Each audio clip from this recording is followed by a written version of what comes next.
За сайн байна уу? Харамтай дарга танд энэ өдрийн мэндийг хүргье. Саяхан та бүхэн эрүүл мэндийн яам дээр эмчилгээний ажил хаягдлын талаар хэлцээр хийсэн маш тохиролцоонд хүрч чадаа гэж мэдгдсэн байсан. Энэ талаараа та ярина уу? За Монголын эрүүл мэндийн ажилтны үйлдвэрч нэвлэлийн холбоо одоо эмч ажилтнуудынхаа хөдөлмөрлөх хэрэгтэй холбоотой асуудлаар салбарын яамтай ажил олж шийдтэй холбоо гэдэг ингээд гурван талтай хамтын хэлэлцээр байгуулдаг. За тэгээд 2024-өөс 2026 оны хамтын хэлэлцээртэй нэмэлт оруулахаар саналаа 8 сарын 26-нд хүргүүлсэн. За тэр нэмэлт хэлэлцээрт бол одоо 8 асуудлыг бол шийдэхээр одоо төслөө хүргүүлсэн. Тэгээ тэрнээс хойш ерөөсөө хэлэлцээр эхлэегүй байсан учраас бид одоо энэ тэмцэл хөдөлгөөн суултыг бол өргөжлүүлж ясан. За тэгээ өчигдөр одоо албан ёсоор нэмэлт хэлэлцээ хийя гэсэн одоо санал тавьсан учраас бид нэр одоо хэлэлцээрийн ширээнд очиж суусан байгаа. За тэгээд хэлэлцэгтэйгээ тохироод хамгийн түрүүнд одоо эмч ажилтнуудын хүлээлт үүсгэсэн байгаа саналын зөрүүтэй асуудлаа эхлээ ярилцъя гэд 3.5 сая төгрөгт үндсэн цалин хүргэнэ гэсэн асуудлаар бид нэр одоо хэлэлцээ эхэлсэн. За тэгээд эрүүл мэндийн яам бол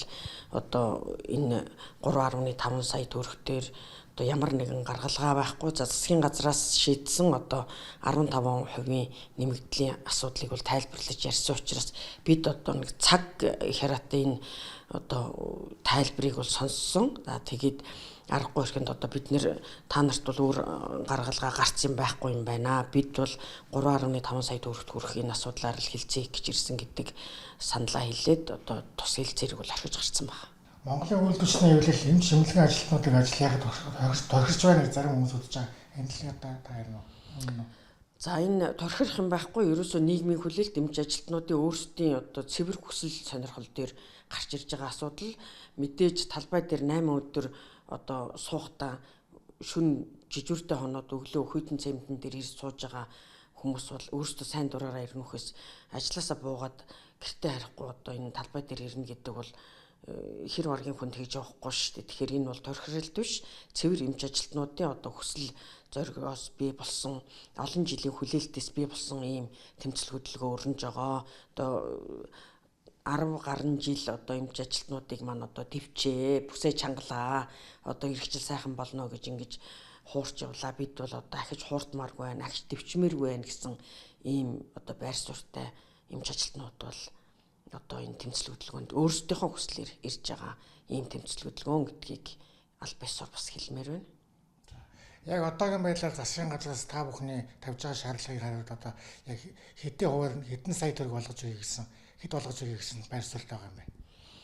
За Монгол улсын засгийн газраас бол эрүүл мэндийн салбарын одоо эмч ажилтнуудын цалин үндсэн цалин 15%-аар нэмэгдүүлэх гэсэн байр суурьтай л байгаа. Тэгээ энэнийг бол эмч ажилтнууд хүлээн зөвшөөрөхгүй байгаа. За яагаад гэвэл одоо нэмлэхэд хамгийн дээдлийн одоо нэмэгдэл нь бол 200 мянган төгрөг орчмол нэмэгдэж байгаа учраас эмч ажилтнууд бол энэ одоо хүүхд турж байгаа юм шиг бид энэ 200 мянган төгрөгийг нэмүүлэх гэж энэ тэмцэл хөдөлгөөнийг хийгээгүй.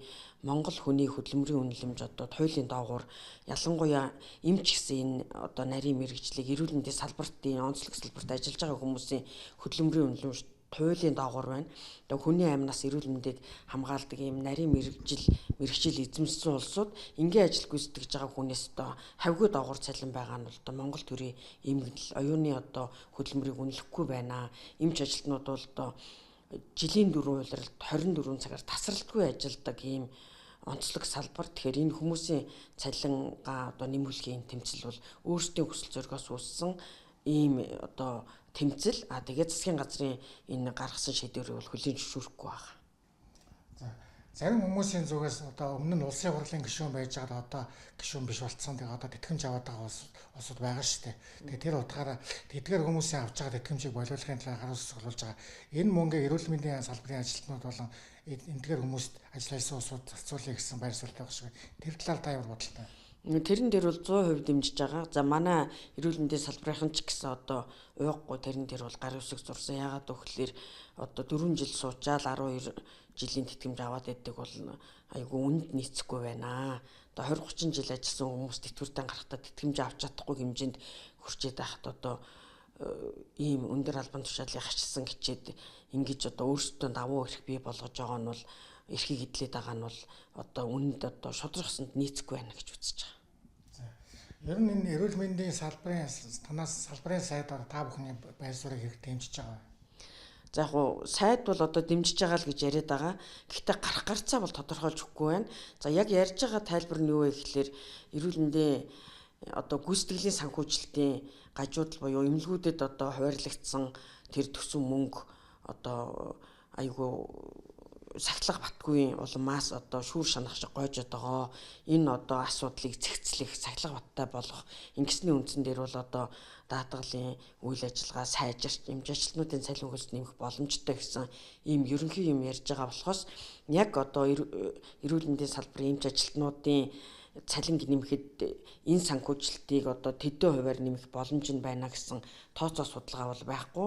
За өчигдөр хэлэлцээр дээр бол сүүлд нь бидний гарсны дараа одоо ярьсан яриа нь бол нөгөө эмч ажилтнуудын авж байгаа нэмэгдэл хөлсүүдийг үндсэн цалин руу оруулах гэсэн иймэрхүү юм ярьсан байлаа. Гэхдээ бид бол тэрнийг аль биесээр сонсоогүй учраас хүлээж авахгүй яа гэсэн ийм байр суурьтай байна. Ер нь та бүхний тавьж байгаа энэ шаардлагыг засгийн газраас 3.5 сая төгрөг болох ер нь боломж байгаа гэж та харж байна. Бид бол боломж байгаа гэж харж байгаа. За улсын их хурлын гишүүд ч гэсэн одоо тодорхой саналуудаа хэлээд яваад байгаа. Тэгэхээр энэ асуудлыг бол шийдэх гарцыг одоо гагцгүй их хурл засгийн газар одоо сэтгэл гаргаад зохицуулах юм бол болохгүй юм байхгүй гэж үзэж байгаа. Ер нь энэ өнгөрсөн хугацаанд төл засгаас эрүүл мэндийн салбарыг хэрэг дэмжиж ирсэн гэж та үзэж байгаа. Ер нь эсвэл бүр орхитуулсан уу?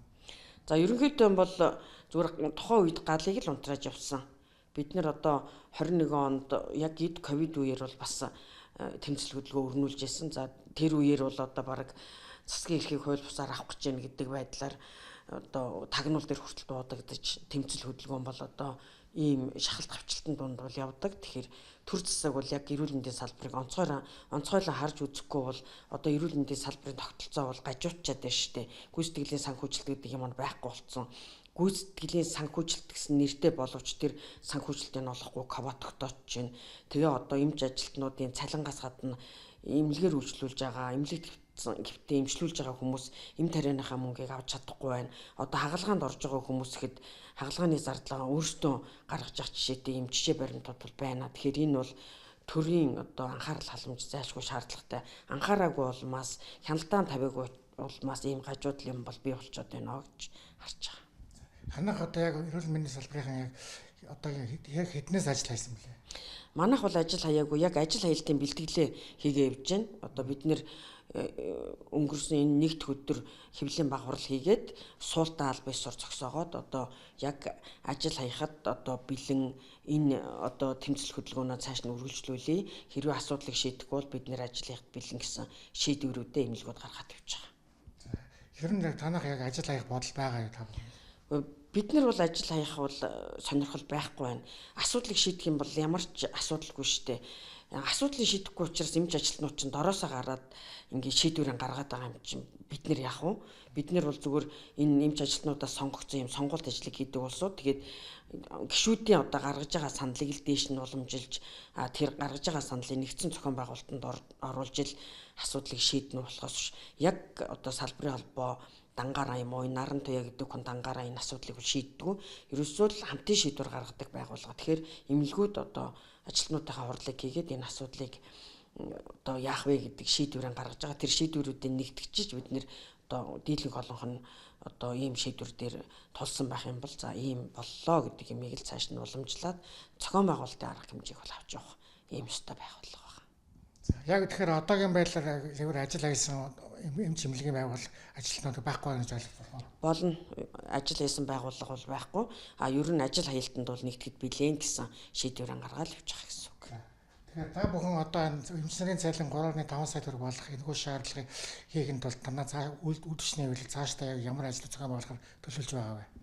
Бид нар бол одоо яг энэ чиглэлээр ажлын хэсэг гаргацсан ажиллаж байгаа. За ажлын хэсгийн хан бол одоо эмнэлгүүд дээр хуваарлагдаад одоо аль эмнэлгийн асуудал нь ямар байна, эмч ажилтнуудын байр суурь ямар байна, одоо тэгээд хурлаа хийж байгаа эмнэлгүүдээс ирж байгаа тэр хурлын тэмдэглэл шийдвэр юм хумыг үзээд одоо ерөнхийдөө зохион байгуулалтын арга хэмжээг аваад тэгээд хүмүүст бол одоо зөв мэдээллийг өгөх, ямар нэгэн хүний ятгалын юмд автахгүй байх.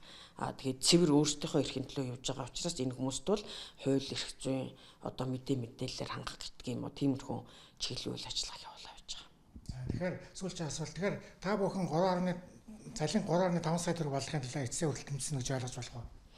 Ер нь бол тэмцэж байгаа. Тэгээ энэ бол эмч ажилтнуудын л хүсэл сонирхол. Тэрнээс бид нэр одоо биш нийт одоо эрүүл мэндийн салбарт ажиллаж байгаа эмч ажилтнуудын одоо цэвэр хүсэл тэмүүлэл учраас тэр хүмүүсийн одоо эрхийг бол бид нэр зөрчих ийм эрх байхгүй. Одоо тавьж байгаа шаардлагыг одоо биелүүлэхийн төлөө л тоош тавьж байгаа гэсэн үг.